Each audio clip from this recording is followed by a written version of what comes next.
And the last has to do with security, which refers to financial security in late life as well as physical security. We initially developed this index in the OECD countries, which are shown here, Japan, of course, being one of those, as well as the United States and Mexico. But most of these OECD countries are, of course, in Europe. And I'm going to present data on 6 of these: Germany, Japan, Spain, Sweden, UK, and the US. And each of those is chosen for a specific reason. Obviously, northern European countries are quite different than southern in terms of their social policies. Obviously, Japan has the longest life expectancy, etc. But we have data on all 31 OECD countries, and I may show you a bit of countries 7 through 18, but we probably don't have time for that. One of the critical measures whenever you develop an index is to consider how are we going to weight these different criteria. So we have these 5 criteria, and a notional weighting would be everything gets 20%. On the other hand, a group of 12 scholars sitting around the room is likely to disagree very substantially on the importance of economic issues, the importance of health-related issues, etc. So we use the Delphi process to try to develop a weighting strategy, and we ran our analyses both with this informed weighting strategy as well as a notional 1/5, 1/5, 1/5, and so on weighting strategy. In addition to the weights for the individual 5 measures, you of course have the weights for the individual sub-measures. So here were the weights for the individual 5 measures: 22% for productivity, 25% for well-being, and so on. And then in each of these 5 domains, you have several sub-measures. And these are based in part on what makes sense, and in part on what data are available, because there are different data sets available across all these countries, and in some areas there are data sets available only in some of the countries, which reduces their utility.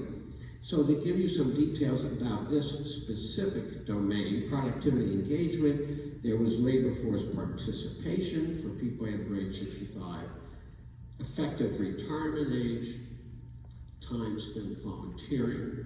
And volunteering, by the way, is good for your brain, it is good for your body.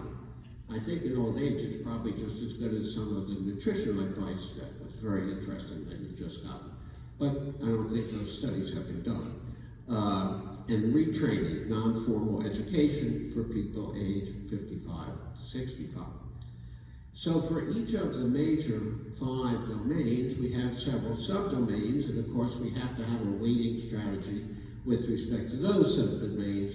And here you can see how our group of scholars came out: 35% for labor force participation, 26% for effective retirement age, and so on and so on. And so what you do is you basically roll this up across the 5 domains. Here's well-being. We gave 70% to disability-free life expectancy and 30% to a subjective measure of the life satisfaction, equity, cohesion, social support for people of different generations, and so on, and of course financial security. And in this particular domain, income, household income and net pension wealth accounted for about 60% of the total measure. Then you have to figure out how to score these individual measures. And I'm going to try to skip some of this detail, but let me try to describe you. If we take an individual measure, let's take life expectancy, which is the longest disability-free life expectancy, longest in Japan. We look at the array of the 31 OECD countries, and we pick the country with the longest life expectancy. Let's say it's Japan, and let's say it's 80, just for a number, 80 years. We give that 100. Japan gets 100 on life expectancy. We pick the country in the OECD data set that has the shortest life expectancy. Let's say Hungary. let's say it's 70. Okay. We give that a 0. Japan 100, Hungary 70. Just making this up for the Hungarians, don't get upset, just making this up. Then we pick a country of interest, which is the United Kingdom. And let's say they're 77. They are 70% of the way from Hungary at 70 and Japan at 80, so they get 70 on that data point. Okay? This is what we call the goalpost way to do this. Now you can do z-squares, you can do any number of different approaches, but this is the approach we chose. It turns out, by the way, that if you do z-squares as opposed to this, you get the same results. So that's basically the way we develop the score. And that permits me to move on. Now this shows how robust our weighting and goalpost method is to these other approaches such as lowest domain and z-scores. And I'll just take it for granted here that it holds up very well. So these are our findings. This is overall index. Hungary, 23.5. Sweden up there at 62. Above Sweden, without being named, is Norway, 65. Now you notice no country is 100. In order to get 100, country would have had to get 100 on each of the 5 scores. So what we see here is that really there must be a lot of heterogeneity within these countries for nobody getting 0 and nobody getting 65. And then, and let me just tell you, I have to tell you a quick anecdote. So when we published this work in the first paper in PNAS, it got a lot of really interesting attention from places that I didn't expect. I got a call from the World Bank, where I come and present the data to the World Bank. I got a call from the OECD, you used our data, come and show it to us. I got a call from the European Commission in Brussels, we'd like to consider using your index as the official European Commission index. I got a call from a big bank that does bond ratings of foreign debt, saying, we think your index is a measure of economic risk. We would like to include it in our measure of foreign risk, the debt of foreign, the risk associated with debt of countries, which I thought was really important. In gerontology, I've been doing this all the time. I never influenced an interest rate yet, but maybe now's the time. But the funniest event was in Paris. I was presenting the work at the OECD. And as I say, Norway's up there above Sweden. And I'm halfway through the presentation and a guy raises his hand. And I said, yes, sir. And I look and he's from Norway. He takes off his simultaneous translation headphones and he says to me, he says, Professor Rowe, I want everyone here to understand, for those of us Norwegians, the important thing is not that we came out best in the world, but that we beat the Swedes. So I got a little bit of an insight into Swedish-Norwegian relations there. So here's how they've come out. These are like 13 of the OECD countries. And I think that this is a key slide, because what this shows you is the rankings of 18 OECD countries on individual measures. And you can see that the US does very well in productivity and engagement. People say, well, that's because Jack is the principal investigator. This is obviously a hoax. This is, you can believe Jack's idea of aging in the US as much as you can believe the Russians and the doping in athletics. I mean, just forget this. This isn't making any sense. But it turns out that actually, the data indicate that retirement age is higher in the United States than anywhere else. And that's what's driving that measure. We have a very high retirement age compared to the other OECD countries. But what you also notice is that the US, which is number one in retirement, then in well-being, despite the fact that we spend more on healthcare than anybody in the world, we're down there in the middle of the pack. And when it comes to equity, we're sort of at the bottom. And then a little better with cohesion, but not so good on financial security. So there's a tremendous heterogeneity here, which is really interesting and which helps you identify specific targets. And so this shows the 6 major countries that I chose and how they vary across different measures. Now, our postdoc, Cynthia Chen, who's now back in Singapore, came up with this fabulous diagram, which I really like very much. And so what you see here is the distance from the center is the degree of strength on each of these domains for these 6 countries listed at the top. And what you see is that the red, which is the United States, is a relatively symmetric. You can modify this by where you put well-being and engagement, of course, and it could look like an arrowhead or it could look like an arrow going down, but this is just a random approach to it. But what you see is, look at Spain. Spain is really low on productivity and engagement, but they do really well on cohesion. A cynic would say that's because they have a very low retirement age and they're sitting around at home, with each other, in different generations in the household. Unemployment rates are very high for young people as well as old people in Spain, and so these measures of cohesion are great, not so good for productivity. I mean, that might be a cynical explanation, there might be others. But what this does do is it provides you with some interesting targets. So then we went on and we studied whether or not there was a difference in the countries in the world that we could study, given the available data, with respect to male and female issues in terms of how societies are adapting. Now, there's a problem that would almost make you think it's not worth doing this, and that is that women live longer than men. And obviously that's going to drive a lot of these things.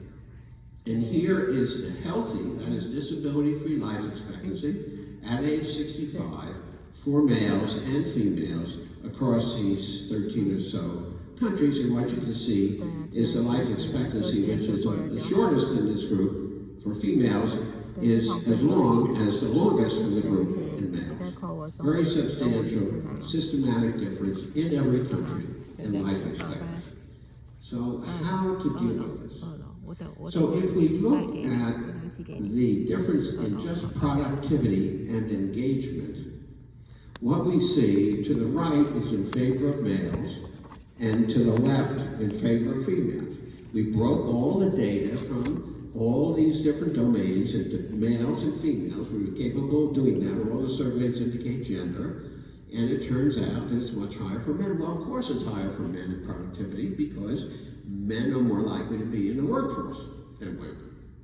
So this is not unexpected, but it is interesting what the differences are, and when you get way down to Austria there's almost no difference, which is very, very surprising. It's also quite interesting that, I'm trying to find the United States shows number 3 there, shows a fairly big difference, which we were surprised at because women's penetration into the workforce in the United States is very, very high, perhaps higher than any other country. It's risen dramatically over the last 40 years.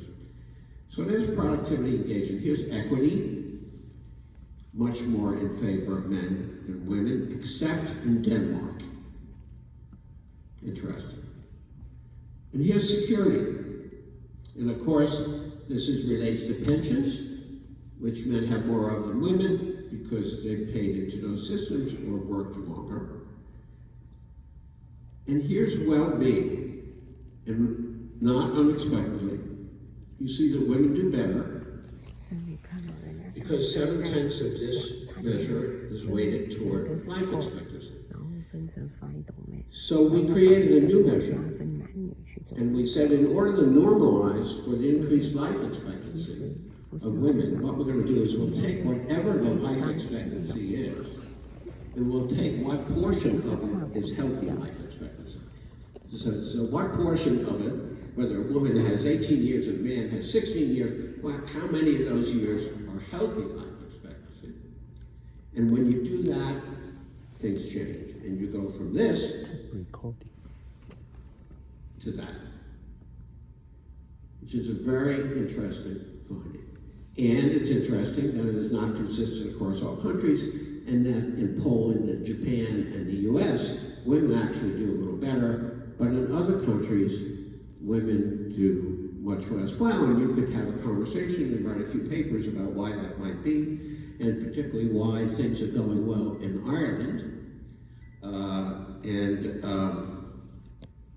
I'm not sure why that would be exactly, but we can discuss it. But it is a very interesting finding, and it certainly changes things quite a bit with respect to the results. And then here's the aging index calculated with healthy life expectancy percentage in the different countries. And it comes out still in favor of males. And so those findings have led to additional studies with respect to potential differences in policies and programs and even healthcare delivery by gender in these different countries. In addition, we have been very fortunate to recently receive support to do these measurements in Asia. We are supported by the National University of Singapore and the Singapore government to conduct a study of aging in Singapore and to measure the index in other Asian countries to whatever extent we can find analogs for the data that were represented in the original index. In addition, we have just completed a study looking at the index in every state in the United States, of which there are 50. And we were able to find the same or analogous data. So in most places you can find life expectancy and disability-free life expectancy and labor force participation. So some of these things are really easy, some of them not so easy. But we were able to find what we think are legitimate analogs. And so we are in the process of finalizing that work for the United States. And it is our hope that these findings will inform the development of evidence and will inform the development of evidence-based policies and programs to enhance the likelihood that older individuals can age successfully. Thank you very, very much. Thanks for Professor Rose's excellent speech. Now we open any comment or questions from our audience.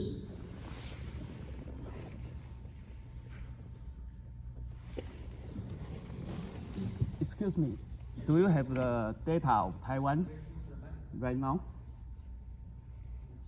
I'm sorry.